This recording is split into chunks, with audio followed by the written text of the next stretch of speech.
الشیطان الرجیم بسم اللہ الرحمن الرحیم وما ارسلناک الا رحمۃ للعالمین صدق اللہ العلی العظیم و صدق رسول الکریم۔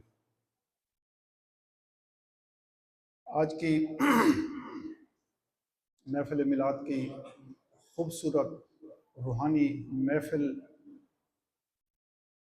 کے انعقاد کرنے پر میں محترم منیب ملک صاحب، سیکٹری جیم خانہ بھاولپور اور ان کی ممبران بی او جی کے تمام ممبران اور تمام جیم خانے کے ممبران کو یہ مبارکباد دیتا ہوں۔ یقیناً یہ جیم خانہ ایک صدی سے پہلے کا قائم ہے اور محفل میلاد کا اور سیرت نبی صلی اللہ علیہ وسلم کا جو شرف منیب ملک صاحب کے حصے میں آیا پہلی دفعہ، یہ اعزاز اللہ رب العزت نے ان کو بخشا ہے۔ ہم سب ان کے لیے دعا گو ہیں کہ رب العزت ان کی عزت میں، رزق میں، مال میں، گھر میں اور ان کی عمر میں برکتیں عطا فرمائے، اور وہ زندگی میں ایسے سیرت طیبہ کے، سیرت مطہرہ کے ایسے اقدامات کرتے رہیں، جہاں بھی جائیں تو حضور کی سیرت سے اپنی محفل کو سجاتے رہیں۔ آج کی اس خوبصورت محفل میں آنے والے تمام معزز خواتین حضرات، سیرت طیبہ کے حوالے سے مختصر سی میں گفتگو کروں گا، میرے بعد علامہ ڈاکٹر عبدالرزاق شیخ صاحب بھی گفتگو کریں گے۔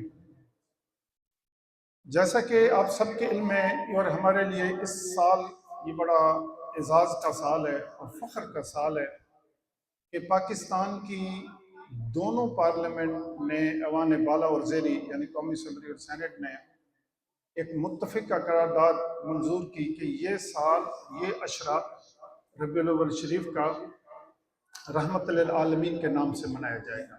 یہ ہمارے لیے بڑا اعزاز ہے۔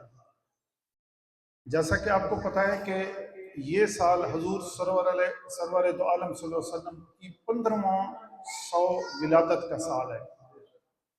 یہ فخر بھی اعزاز ہے ہم سب کے لیے۔ اسی طرح وزارت مذہبی امور اسلام آباد نے اس دفعہ جو قومی سیرت کانفرنس کا انعقاد کیا تھا وہ بھی ان کی گولڈن جوبلی تھی، یعنی 50ویں انٹرنیشنل سیرت کانفرنس کا اعزاز بھی انہیں ملا۔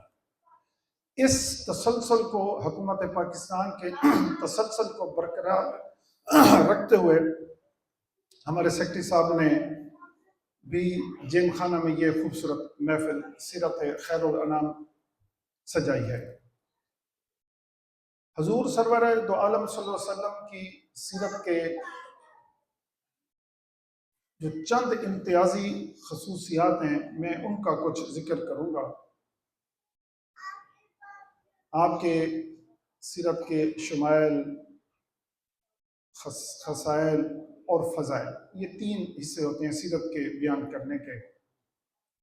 سیرت نگاروں نے ان پر بڑی بڑی کتابیں لکھی ہیں، اور یہ لکھنے کا اور سیرت بیان کرنے کا جو عمل ہے یہ قیامت تک جاری رہے گا اور یہ نہ ہی ختم ہو سکتا ہے۔ ہم میں سے ہر انسان اپنا اپنا حصہ ڈالتا رہے گا جتنی اس کو اللہ تعالیٰ استعداد دے گی۔ کوئی یہ دعویٰ نہیں کر سکتا، کوئی سیرت نگار، کوئی مقرر کہ میں نے سیرت بیان کرنے کا صحیح معنی میں حق ادا کر دیا، یہ ناممکن ہے۔ کیوں کہ جس ذات کے لیے خود اللہ رب العزت نے فرمایا کہ ان اللہ و ملائکتہ یصلون علی النبی یا ایھا الذین آمنوا صلوا علیہ وسلموا تسلیما، اور جگہ اللہ نے فرمایا لقد کان لکم فی رسول اللہ اسوۃ حسنہ، کہ اے لوگوں، تمہارے لیے جو زندگی کی جو آئیڈیل شخصیت ہے، جو ماڈل ہے، وہ سرور دو عالم صلی اللہ علیہ وسلم کی ذات اقدس ہے۔ تو جو ذات، جس ذات کو رب العزت نے آئیڈیل قرار دیا ہو لوگوں کے لیے، بندوں کے لیے، اس ذات کی تعریف انسان اس کا حق کیسے ادا کر سکتا ہے؟ جیسے شاعر نے بڑے خوبصورت انداز میں کہا کہ لا يمكن الثناء كما كان حقه بعد از خدا بزرگ تو ہی، قصہ مختصر۔ اقبال نے بھی بڑے خوبصورت انداز میں کہا کہ نگاہ عشق و مستی میں وہی اول، وہی آخر، وہی قرآن، وہی فرقان، وہی یاسین، وہی طٰہٰ۔ محترم سامعین، آپ سب قرآن مجید کا مطالعہ کرتے ہیں۔ سیرت محمد مصطفیٰ صلی اللہ علیہ وسلم کے جو میں پہلو بیان کروں گا، ان میں جو قرآنی یا شریعت مطہرہ کے جتنے ماخذ ہیں نا، وہ 3 ہیں، مین ماخذ: قرآن، حدیث اور آپ کی سیرت۔ اگر ہم نے قرآن کو سمجھنا ہے تو سیرت دو عالم صلی اللہ علیہ وسلم کو پڑھنا پڑے گا۔ اگر ہمیں سیرت سید دو عالم صلی اللہ علیہ وسلم کا مطالعہ نہیں ہے اور ہم اس کو نہیں پڑھتے، ہم قرآن کو پڑھ ہی نہیں سکتے، سمجھ ہی نہیں سکتے۔ جیسے آپ کے اخلاق کریمہ کا ذکر کیا جائے تو ام المؤمنین حضرت عائشہ صدیقہ سے جب پوچھا گیا کہ نبی مکرم رؤوف الرحیم صلی اللہ علیہ وسلم کے اخلاق کریمہ کیا تھے، تو آپ نے فرمایا کان خلقہ قرآن، یعنی کیا اے لوگوں تم نے قرآن نہیں پڑھا؟ تم قرآن پڑھو تو آپ کی سیرت قرآن کی ایک ایک حرف، ایک ایک آیت میں آپ کو ملے گی۔ اور قرآن میں کہیں اللہ رب العزت نے صرف 4 مرتبہ اپنے محبوب کو محمد نام سے پکارا ہے، بقیہ تمام انبیاء کو ان کے ناموں سے پکارا ہے، لیکن حبیب کو کہیں یا المدثر، کہیں یا المزمل، کہیں سراج منیرہ، کہیں یاسین، کہیں طٰہٰ، یہ اپنے حبیب کو مخاطب کیا۔ آپ ہی کا وصف خاص، جیسا کہ اللہ رب العزت نے خود فرمایا کہ انا اعطیناک الکوثر، کہ محبوب ہم نے آپ کو خیر کثیر عطا فرمائی۔ اب یہ خیر کثیر کے جو معنی ہیں، مطالب ہیں، اس کی کوئی انتہا ہی نہیں ہے۔ یعنی فضائل کثیرہ کے ساتھ نبوت بھی عطا کی، حسن ظاہری بھی دیا، حسن باطنی بھی دیا، کتاب بھی وہ دی جو آخری کتاب، نبوت بھی وہ دی جو خاتم النبیین بنا کر بھیجا، شفاعت الکبریٰ کا حق اگر دیا تو آپ صلی اللہ علیہ وسلم کو دیا، رحمت للعالمین کا وہ وصف خاص، وہ لقب خاص صرف اپنے محبوب کو عطا فرمایا، جیسا کہ یہاں آیت مبارک لکھی اور میں نے بھی پڑھی، وما ارسلناک الا رحمت للعالمین۔ یہ وصف صرف اور صرف رحمت دو عالم صلی اللہ علیہ وسلم کو اللہ رب العزت نے عطا کیا، اور آپ کی رحمت اتنی وسیع ہے، اتنی وسیع ہے کہ اس کا کوئی دائرہ کار نہیں ہے، وہ تمام عالموں پر چھائی ہوئی ہے۔ رحمت المسلمین نہیں کہا، عالمین، تمام جہانوں پر، وہ جہان ظاہری ہوں یا باطنی ہوں، وہ جہان آنے والے ہوں یا گزر کے ہوں، قیامت تک جتنی مخلوق ہو، عالم چرند پرند درند حیوانات، جتنے عالم اس کائنات میں موجود ہیں، سب کے لیے رحمت ہے۔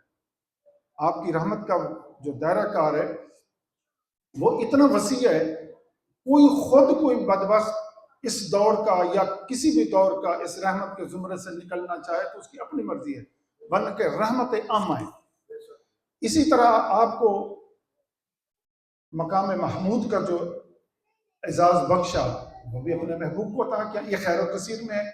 اسی طرح شاف معیشت، پھر امت کثرت بھی عطا کی، آدھائے دشمنوں پر غلبہ بھی عطا کیا، اور اس کے علاوہ کثیر تعداد میں بے شمار انعامات، فضائل اپنے محبوب کو عطا کیے، جن کا ذکر کرنا یہاں ممکن نہیں ہے چھوٹی سی محفل میں۔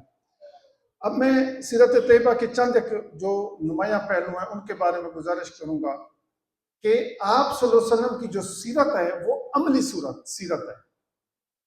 عملی سیرت وہ ہوتی ہے کہ آپ کے افعال، اعمال اور اقوال اور جو بھی آپ کے فرامین تھے، وہ ان سب پر آپ نے خود عمل کر کے دکھایا۔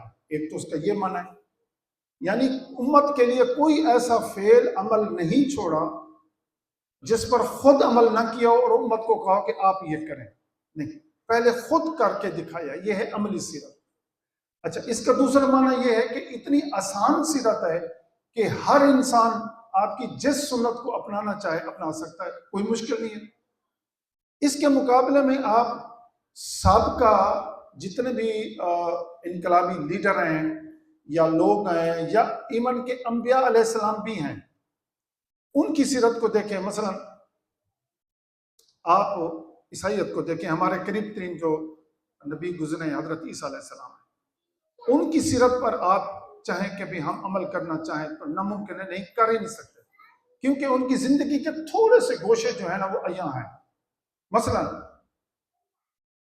حکمران کوئی گائیڈ لائن لینا چاہتا ہے کہ میں حضرت عیسیٰ علیہ السلام کی زندگی سے حکمرانی کے اصول سیکھنا چاہتا ہوں، تو وہ تو حکمران رہے نہیں، انہوں نے کوئی ریاست مدینہ بنائی نہیں تھی، نہ ہی کسی ریاست کی انہوں نے بنیاد رکھی، تو کہاں سے وہاں سے وہ ہدایت لے گا؟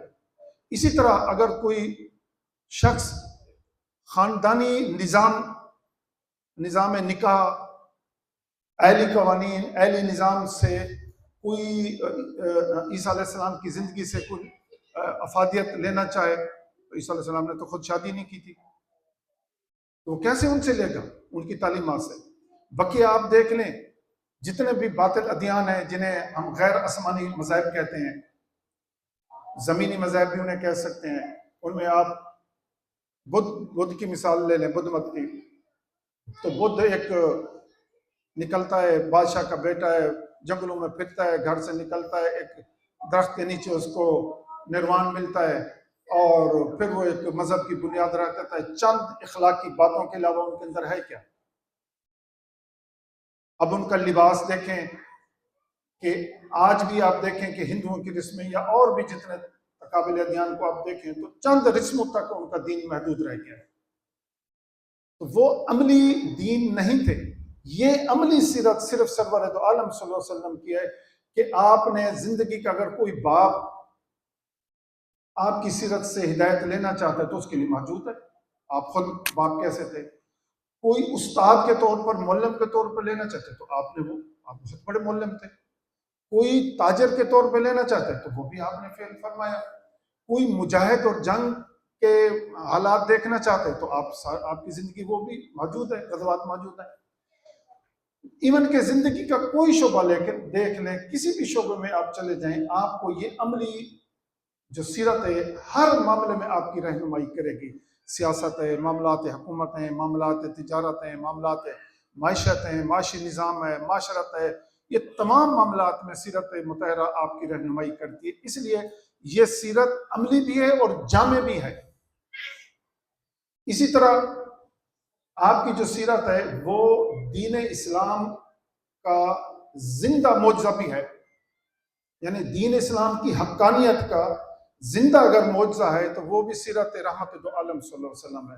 مثلا آج کی دور میں اگر آپ دیکھیں تو دنیا کے کونے کونے میں آپ کو اسلام کی کرنیں مل رہی ہیں، یہ اسلام کا زندہ معجزہ نہیں ہے؟